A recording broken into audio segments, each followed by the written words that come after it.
చాలామంది బయట నుండి అలసిపోయి వచ్చి టీ లేదా కాఫీ తాగుదామని తీసుకుని వెళ్ళి మంచం మీద కూర్చొని తాగుతారు.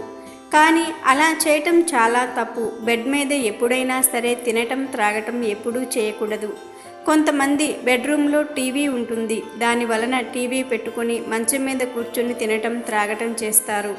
సాధారణంగా బెడ్రూమ్ను నైరుతి మూలలో నిర్మించుకుంటారు. ఈ నైరుతి మూలలో ఎప్పుడైతే తింటామో, జల పదార్థాన్ని తీసుకుంటామో ఇంట్లో లేనిపోని సమస్యలు మొదలవుతాయి. ప్రతి పనిలో ఆటంకాలు ఎదురవుతాయి. ఏ పని చేసినా దానిలో సక్సెస్ రాదు. ఎప్పుడూ బద్ధకంగానే ఉంటారు. మీకు తెలియకుండానే నెగిటివ్ ఎనర్జీని మీ ఇంట్లోకి తెచ్చుకుంటారు.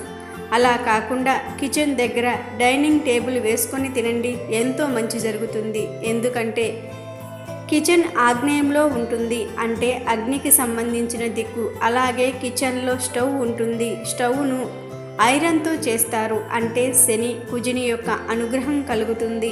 ఆరోగ్య సమస్యలు లేకుండా చేస్తుంది.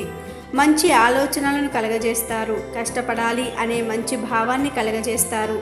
కిచెన్ దగ్గర కూర్చొని తినటం ద్వారా ఇటువంటి ఆలోచనలు వస్తాయి. అలాగే డైనింగ్ టేబుల్ కూడా చెక్కది కావటం మంచిది.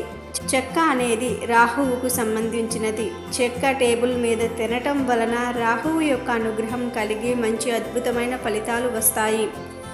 అలాగే తడికాళ్ళతో మంచం మీదకి ఎక్కకూడదు. అలాగే బెడ్ మీద బెడ్షీట్ ఎప్పుడూ లైట్ కలర్ ఉండేవి తీసుకోండి. లైట్ కలర్స్ వాడండి. డార్క్ కలర్స్ ఎప్పుడూ వాడకూడదు. అలా కాకుండా బెడ్ మీద కూర్చొని తిన్నా త్రాగిన తరువాత పరిణామాలను ఎదుర్కోవాలి. అది ఒక్కసారిగా తెలియదు. నెమ్మదిగా మీరే సమస్యలను ఎదుర్కొంటారు. ఒక్కసారిగా దెబ్బతింటారు. కనుక ఎవ్వరూ కూడా బెడ్ మీద తినటం త్రాగటం వంటి తప్పులు చేయకుండా జాగ్రత్త పడండి. ఒకవేళ బెడ్ మీదే తింటే చంద్రగ్రహస్థితి బలహీనపడి మీకు మనశ్శాంతి లేకుండా పోతుంది. కనుక ప్రతి ఒక్కరూ ఈ నియమాన్ని పాటించండి, మనశ్శాంతిని పొందండి.